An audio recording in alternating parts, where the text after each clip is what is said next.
Olá, boa noite. Este é o Conversas Cruzadas aqui na TV Com, canal 36 da NET. Tomou posse nesta semana o novo presidente do Conselho de Desenvolvimento Metropolitano aqui na nossa região da Grande Florianópolis, o Condes.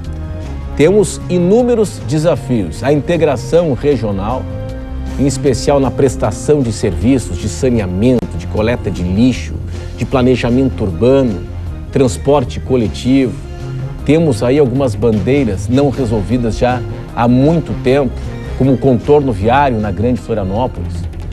Esta semana, um assunto que iremos discutir a partir de agora, uma enrolação. Nós somos vítimas de uma enrolação do governo federal, porque há 9 dias o governo federal anunciou, o ministro dos Transportes, Antônio Rodrigues, anunciou que num prazo de 10 dias, que se esgota amanhã, seria lançado o edital para a construção da terceira faixa de rolamento na Via Expressa, na ligação Continente-Ilha de Santa Catarina. Ontem, em nota, o DENIT disse, espera lá, não é bem assim. Não é nada disso, vamos estudar e não tem prazo nenhum ainda, nenhuma perspectiva de data para o lançamento deste edital. Enfim, nós vamos discutir estes temas que são importantes aqui para o desenvolvimento da região metropolitana da Grande Florianópolis a partir de agora, no Conversas Cruzadas desta noite.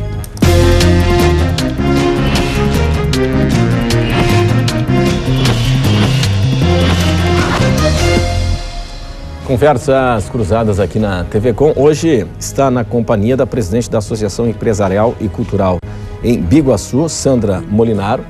Também nós recebemos Adriano Ribeiro, que tomou posse nesta semana na presidência do Condes, que é o Conselho de Desenvolvimento da Grande Florianópolis. Hélio Bairros, presidente do Sinduscom, Sindicato da Indústria Formal da Construção Civil, aqui na Grande Florianópolis. E ainda recebemos o presidente da Enflo CDL São José, Marcos Souza. Senhores, obrigado pela atenção, pela presença de todos hoje aqui conosco no Conversas Cruzadas, que tem um oferecimento de Ibagi, 45 anos. Conheça a agência Trindade na Lauro Linhares. Crie, ouse, invente. Os ingredientes certos você encontra no Imperatriz Gourmet. Beba água mineral Santa Rita, leve para a sua vida. Presidente, onde é que estão os principais desafios a partir de agora? Boa noite. Boa noite. Eu acredito que os principais desafios é aqueles que o Hélio já conduziu, o Condes, o Marcos conduziu e agora a Sandra faz parte dessa coordenação, que é realmente aquilo que tu falou, integrar essa região metropolitana e discutir soluções para a região metropolitana. A gente vem há tempo falando que os prefeitos não se conversam, não querem realmente fazer os serviços. Nós temos o nosso DNA, eu comento, a criação da região metropolitana, que foi na gestão do Marcos, que é efetivado. Temos também os avanços da alça de contorno. Mas o que acontece mais na nossa região é a falta de força política para efetivar as ações necessárias. E o Conselho Metropolitano, neste ano, vai pautar, já aprovado em plenária, o planejamento estratégico da região metropolitana. O que nós queremos realmente fazer, com metas e indicadores. Isso é um jeito, né, nós administradores e o Conselho Regional de Administração conduz esse ano, de realmente propor para a sociedade essa discussão. O que realmente é necessário para a cidade fazer? A questão da mobilidade urbana, que é um ponto-chave. O transporte coletivo integrado, que é um absurdo, eu já comentei várias vezes. Temos aqui a lembrança, né, Marcos? Nós dois conversar com o prefeito César, conversar no Tribunal de Contas e não foi acatada a nossa sugestão de integrar esse transporte coletivo. Então a pauta é muito grande, a gente até pode se perder, mas já temos assim avanços, sempre a gente tem alguns avanços. Aviso aqui em primeira mão que dia 28 de março, nós com o Fórum Parlamentar de Santa Catarina vamos acompanhar as obras da alça do contorno. Então ontem o deputado Mariani acertou essa data conosco, já avisei aos presidentes, vamos de novo acompanhar isso, que é fundamental para o desenvolvimento. Como é que está essa obra? Está andando? A passos lentos, né? Extremamente lentos. Tem um problema de indenização muito sério ali, né? Que é complexo. Agora foi concentrada a questão das indenizações, mas ela pelo menos vai, sabe? Os maiores entraves, que seriam licenças e a questão também do traçado, isso já foi equacionado. Por incrível que pareça, parece que a gente ficou muito tempo discutindo qual é o traçado de uma alça. Então a gente avança isso. Se vai ter realmente o impacto social, isso sempre vai ocorrer. Bom, já está, só para lembrar aqui, já está decidido que a saída sul vai ser direto com a BR, né? Não é pela 282. Não, já essa última tentativa derrubar essa obra, de criar empecilho, porque foi isso que aconteceu. Sim. Isso nada mais foi do que um movimento para atrasar ainda mais uma obra dessa importância. Que o recurso já havia sido angariado, né? Já tinha recurso. Isso foi vencido agora, né? Está definido o trajeto. E a questão da via expressa, já é um compromisso dos prefeitos da Grande Florianópolis com o Conselho Metropolitano, que estamos juntos. É uma obra extremamente necessária. Agora, essa questão do se vai ter o BRT Turbo no meio ou não, o que a gente precisa é ter a via expressa resolvida e também as marginais da BR-101, que é urbano. Que não dá para acreditar naquele acesso do Cobrasol que passa a conta-gotas para o roçado. Mas isso está tudo no PLAMUS, né? No Plano de Mobilidade Urbana. Né? Nós não sabemos se tem um projeto executivo no PLAMUS. É mais conceitual ali, né? Conceitual. É mais conceitual, né? Então, é que tem um impacto grande, né, na região da Via Expressa. Nada adianta fazer a Via Expressa em 4, 6, 8 pistas se nós não temos como escoar depois os carros. Nós precisamos fazer a beira-mar metropolitana. A falta de visão, né? A falta de planejamento e de visão dos gestores públicos nos levaram a esse caos que nós estamos vivendo hoje. Então, quando você fala, por exemplo, em beira-mar de Barreiros, você está reduzindo uma obra de extrema importância para toda a região metropolitana como se ela fosse a solução de um bairro. Exato. Na última reunião até pedi aos prefeitos que parassem de chamar aquela beira-mar de Barreiros ou beira-mar de São José e passassem a chamar beira-mar da região metropolitana sul e norte. Imagina a importância disso para escoar o trânsito. Você pega hoje o carro no final do dia e quando você está no meio da ponte indo para o continente é simples. Você olha para a Via Expressa e vê o trânsito completamente parado. Você olha para a sua direita e vê a beira-mar continental, chamada beira-mar continental, completamente vazia. Por quê? Ela não liga nada a coisa nenhuma. Lugar nenhum. Então, se você der a devida importância para a questão da mobilidade, para essa beira-mar e para a continuidade da beira-mar de São José, ligar com a Via Expressa, quanto isso pode favorecer a mobilidade? Porque a questão do transporte público de massa, tenho dito isso diuturnamente, alguns são contrários a essa opinião, mas faz parte do processo, é uma solução de médio e muito mais de longo prazo, porque é uma mudança cultural, né? Você deixar de utilizar, o próprio governo federal nos últimos anos aí, que mais incentivou, que mais deu subsídio foi para a compra de carro. Quer dizer, você está indo na contramão da história, você subsidia, incentiva, mas não quer que use. Isso é um absurdo. Então, como é que você muda essa cultura da noite para o dia? Não muda. Então, o transporte público, ele precisa ser rápido, ele precisa ser confortável, ele precisa ser uma série de fatores. E o último, que é o mais grave, ele tem que ser barato. Como é que você faz tudo isso barato? E como é que você incentiva as pessoas a largarem o carro, principalmente na situação geográfica que tem a Grande Florianópolis, que é desafiadora, né? Então, a solução a curto prazo é obra estruturante. Nós precisamos do alargamento das marginais da BR-101, concluir essa alça de contorno, BR-282 Via Expressa, as beira-mar. Então, são obras fundamentais para que a gente possa utilizar o transporte público. Desculpa, mas deixa eu fazer uma provocação aqui.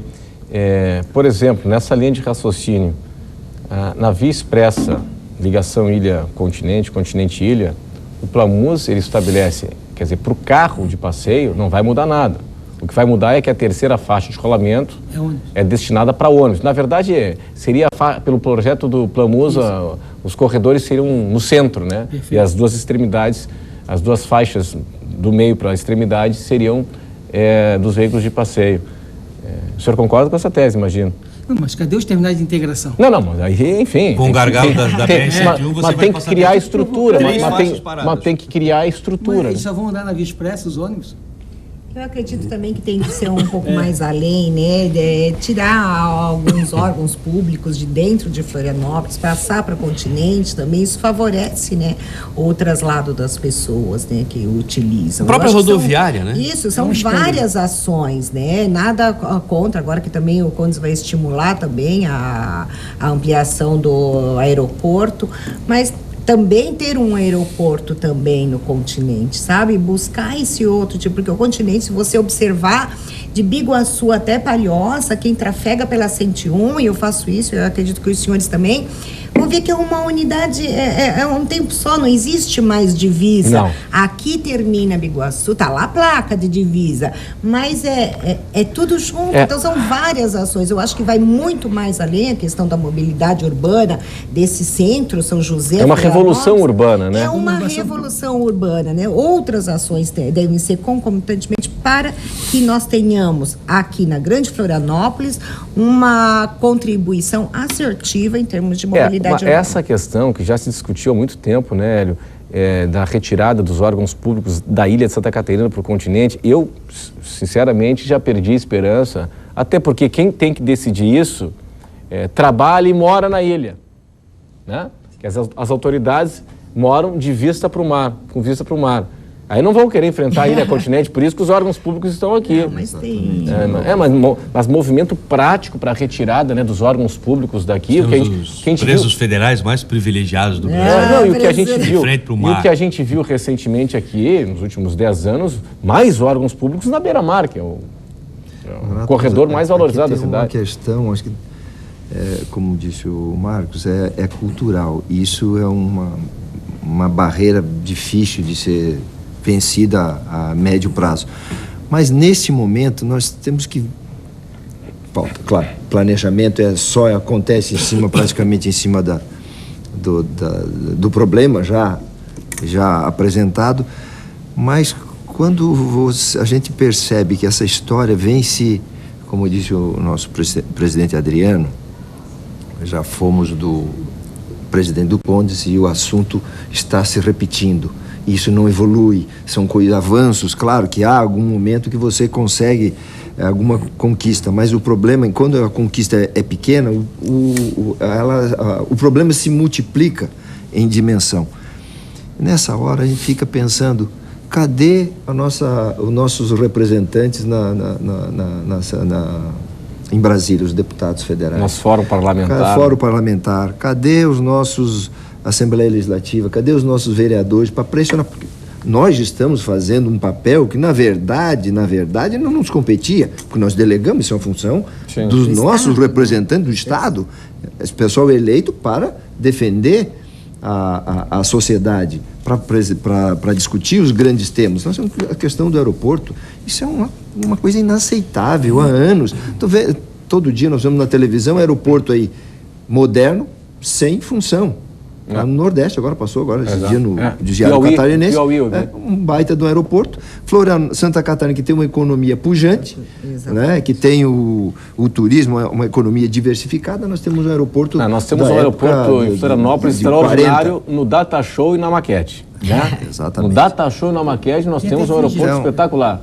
Eu acho que pegando o gancho aqui do Hélio, é assim, sabe? Nós temos governantes, nós como contribuintes, né? Eu falo da classe empresarial também, né? Não só como pessoa física, mas como pessoa jurídica. Nós é que sustentamos esse país. E nós, por exemplo, eu na minha entidade que represento, o meu trabalho é voluntário. Sim. Eu do Marcos também, eu acredito que de vocês também, todo é um trabalho voluntário. E essas 40 entidades que estão hoje fortalecendo o Condes também é um trabalho voluntário. Então, nós estamos proporcionando à sociedade e aos nossos políticos que têm o poder da decisão e o da caneta, de mostrar a eles como é que se faz tecnicamente, o que a população exige, o que nós, como contribuintes, como pessoas físicas e jurídicas, estamos necessitando aqui na Grande Florianópolis. Bom, para daqui a pouco, depois do intervalo, nesse segmento inicial, nós fizemos aqui mais um apanhado geral, né? E daqui a pouco nós vamos para a sintonia fina de onde estão os nossos principais desafios. E uma primeira questão é a seguinte: como é que se dá a interface do Condes com o poder público? Como é que se dá essa interface da sociedade civil organizada com o poder público para chegar num resultado que tenha interesse público? Vamos para o intervalo e até já.